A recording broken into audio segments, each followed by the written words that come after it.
ನಾಡಗೀತೆಯ ಬಗ್ಗೆ ಆದೇಶ ಹೊರಡಿಸಿದ ಸರ್ಕಾರ ತೀವ್ರ ಟೀಕೆ ಎದುರಿಸಿದೆ. ನಾಡಗೀತೆಯನ್ನ ಸರ್ಕಾರಿ ಶಾಲೆಗಳಲ್ಲಿ, ಅನುದಾನಿತ ಶಾಲೆಗಳಲ್ಲಿ ದೈನಂದಿನ ಚಟುವಟಿಕೆಗಳು ಆರಂಭವಾಗುವ ಮುನ್ನ ಹಾಗೂ ಸರ್ಕಾರಿ ಇಲಾಖೆಗಳು, ನಿಗಮ ಮಂಡಳಿ, ಪ್ರಾಧಿಕಾರ ಮುಂತಾದ ಅರೆ ಸರ್ಕಾರಿ ಸಂಸ್ಥೆಗಳ ಅಧಿಕೃತ ಕಾರ್ಯಕ್ರಮಗಳನ್ನು ಏರ್ಪಡಿಸುವ ಪ್ರಾರಂಭದಲ್ಲಿ ಹಾಡಬೇಕು ಎಂದು ತಿದ್ದುಪಡಿ ಆದೇಶವನ್ನು ಹೊರಡಿಸಿತ್ತು. ಆದರೆ ಈ ಆದೇಶದಲ್ಲಿ ಖಾಸಗಿ ಶಾಲೆಗಳು ಎಂಬ ಪದ ಇರಲಿಲ್ಲ. ವಿಧಾನಸಭೆ ಅಧಿವೇಶನದಲ್ಲಿ ಈ ಕುರಿತಂತೆ ತೀವ್ರ ವಾಗ್ವಾದ ಉಂಟಾಯಿತು.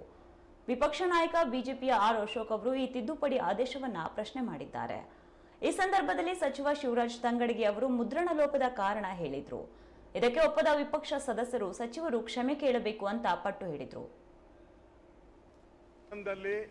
ಅಧ್ಯಕ್ಷರೇ ಅವ್ರು ಹೇಳ್ತಾರೆ, ನಾನೆಲ್ಲ ಮಾತಾಡೇ ಬಂದಿದ್ದೀನಿ, ಅಧಿಕಾರಿಗಳಿಗೆಲ್ಲ ಜೋಳಿ ಜೋರ ಬಿಡಿಸಿದ್ದೀನಿ. ತಾವು ಈ ಸದನದಲ್ಲಿ ಸರ್ಕಾರ ಏನೇನು ಈ ತರ ತಪ್ಪು ಮಾಡಿದೆ ಅದನ್ನ ನೀವು ಆ ಸ್ಥಾನದಲ್ಲಿ ಕೂತ್ಕೊಂಡು ಅವ್ರಿಗೆಲ್ಲ ಹೇಳಿದ್ದೀರ. ಇದು ಕನ್ನಡದ ವಿಚಾರ. ಇದು ಶಾಲೆಯ ಮಕ್ಕಳು ಬೆಳಗ್ಗೆ ಎದ್ದಾಗ ಪ್ರಾರ್ಥನೆ ಮಾಡೋದು ನೀವು ಮಾಡಿದೀರಾ, ನಾವು ಮಾಡಿದಿರಿ, ಪ್ರತಿದಿನಾನು ಮಾಡಿದಿರಿ. ಏನು ಇದ್ರ ಉಚ್ಚಾಟ? ಯಾರು ಈಗ ಇದು 4ನೇದು. ಇದು ಏನು ಇಡ್ತಾ ಇದೆಯಾ ಮಂತ್ರಿಗಳಿಗೆ ಇಲಾಖೆ ಮೇಲೆ ಏನು ಅಂತ ಅರ್ಥ ಆಗ್ತಾ ಇಲ್ಲ ನನಗೆ. ಯಾಕೆ ಹಿಂಗ್ ಮಾಡಿ ಉಚ್ಚಾಪಟ್ಟೆ ಮಾಡ್ಕೊಂಡೋದ್ರೆ ಸರ್ಕಾರದಲ್ಲಿ ನನ್ಗನ್ಸುತ್ತೆ ಮಂತ್ರಿಗಳಿಗೂ ಅಧಿಕಾರಿಗಳಿಗೂ ಸಂಬಂಧ ಕೆಟ್ಟೋಗ್ಬಿಟ್ಟಿದೆ. ಅಧಿಕಾರಿಗಳಿಗೂ ಮಂತ್ರಿಗಳು ಸಂಬಂಧನೇ ಇಲ್ಲ. ಅವ್ರಿಗಿಂತ ಹೇಳೋರು ಕೇಳೋರು ಯಾರು ಇಲ್ದಂಗಾಗಿ ನೋಡಿ ಆದೇಶ ತಂದಿರ್ತಾರೆ ಅವರು. ನಾವು ಹಿಂದೆ ತಗಂತೀರಿ ಅಂತ ಆದೇಶ ತಾಳ್ತಾರೆ. ನೀವು ಹೇಳೋದು ಆಮೇಲೆ ಇಲ್ಲಿ ಆದಮೇಲೆ ಹಿಂದೆ ತಗಂತೀರಿ ಅನ್ನೋದು ತೊಗಲಾಗ್ತಾರ ಬಾರ. ಇದು ತೊಗಲಾಗ್ತಾರ ಇದೆ ಸರ್ಕಾರ.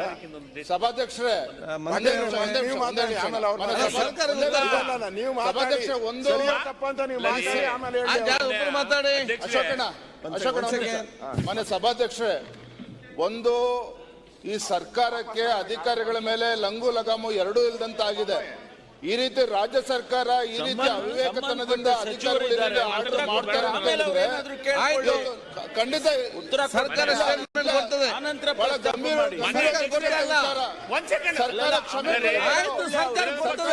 ಕೇಳಬೇಕು. ಸಂಬಂಧಪಟ್ಟ ಸಚಿವರಿದ್ದಾರೆ, ಉತ್ತರ ಕೊಡ್ತಾರೆ. ಆಮೇಲೆ ಎಷ್ಟು ಆದೇಶ ಎಷ್ಟು ವಾಪಸ್ ತೆಗೆದುಕೊಳ್ತಾರೆ. ಮಾನ್ಯ ಸಚಿವರು ಕ್ಷಮೆ ಕೇಳಬೇಕು. ಒಂದ್ ಸೆಕೆಂಡು ಸರ್, ನಾನು ಮಾತಾಡೋದು ಕಂಪ್ಲೀಟ್. ಮಾನ್ಯ ಅಧ್ಯಕ್ಷರೇ, ಇದರಲ್ಲಿ ಏನು ತಪ್ಪು ಆಗಿದೆ ಅನ್ನೋದನ್ನ ಹೇಳ್ತಾ ಇದ್ದಾರೆ ಮಾನ್ಯ ವಿರೋಧ ಪಕ್ಷ ನಾಯಕರು. ನಾನು ಹೇಳ್ತೀನಿ ಮಾನ್ಯ ಅಧ್ಯಕ್ಷರೇ, ನಾವು 1ನೇ ತಾರೀಕು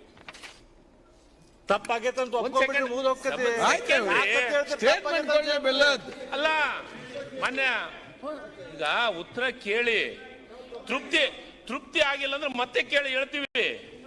ಇನ್ನು 10 ಕೇಳಿ ಉತ್ತರ ಕೇಳೋದ್ರಾಗ ಮಾತಾಡಕ್ ಕೊಡ್ತಿರಿಲ್ಲ. ಮಾನ್ಯ ಅಧ್ಯಕ್ಷರೇ,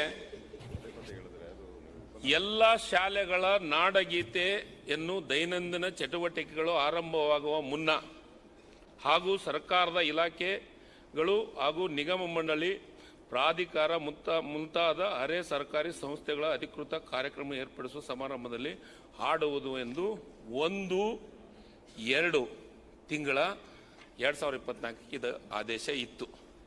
ಅದಾದ ಮೇಲೆ ಮಾನ್ಯ ಅಧ್ಯಕ್ಷರೇ, ಕೋರ್ಟಿನೊಳಗ ಹೈಕೋರ್ಟ್ನೊಳಗೆ ಒಂದು ಕೇಸ್ ಹಾಕಿದ್ರು.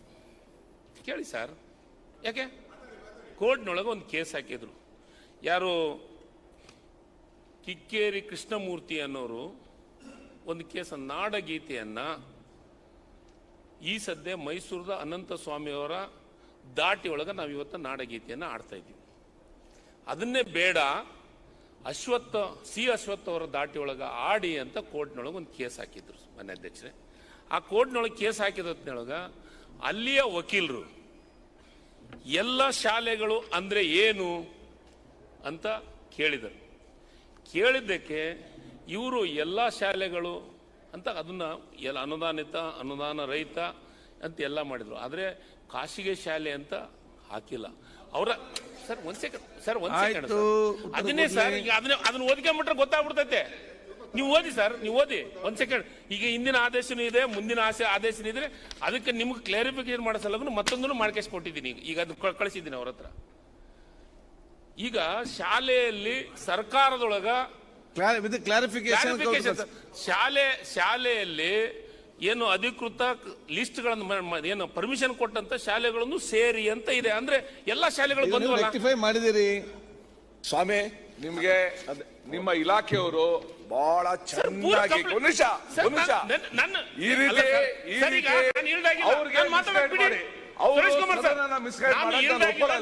ಅಲ್ಲಿರೋದು ಅನುದಾನಿತ ಅಂತ. ಆಯ್ತು, ಅದು ಓಲ್ಡ್ ಹೊಸ ಆದೇಶ ಮಾಡಿದ್ದಾರೆ. ನಾನು ಮಾತಾಡ ನನಗೆ ಮಾತಾಡಕ್ ಬಿಟ್ರೆ ನಾ ಮಾತಾಡ್ತೀನಿ. ಅಲ್ಲ, ನೀವು ಹೇಳ್ಬಿಟ್ರ ಓದ್ಕೊಂಬಿಡಿ ಅಂತ, ಓದ್ಕೊಂಬಿಡಿ ಅಂದ್ರಲ್ಲ. ಹೌದು, ನೀವು ಆಮೇಲೆ ಓದ್ತೀನಿ ಸರ್. ಕಾಪಿ ಕೊಡಿ. ನೀವು ಕೇಳಿರೋದನ್ನ ನಾನು ಓದ್ಬಿಡ್ತೀನಿ, ಆಮೇಲೆ ನೀವು ಹೇಳಿ ದಯವಿಟ್ಟು. ಹೌದು, ಈಗ ನೀವು ಓಲ್ಡ್ ಅಲ್ಲ. ಇಲ್ಲ ಅವರು ವಿರೋಧ ಪಕ್ಷ ನಾಯಕರೇ, ಫಸ್ಟ್ ಏನಿದೆ ಅಂದ್ರೆ ಅಲ್ಲ, ಇದು ಓಲ್ಡ್ ಅಲ್ವಾ? ಈಗ ರೆಕ್ಟಿಫೈ ಮಾಡ್ದಾನ ಓದಿಬಿಡಿ.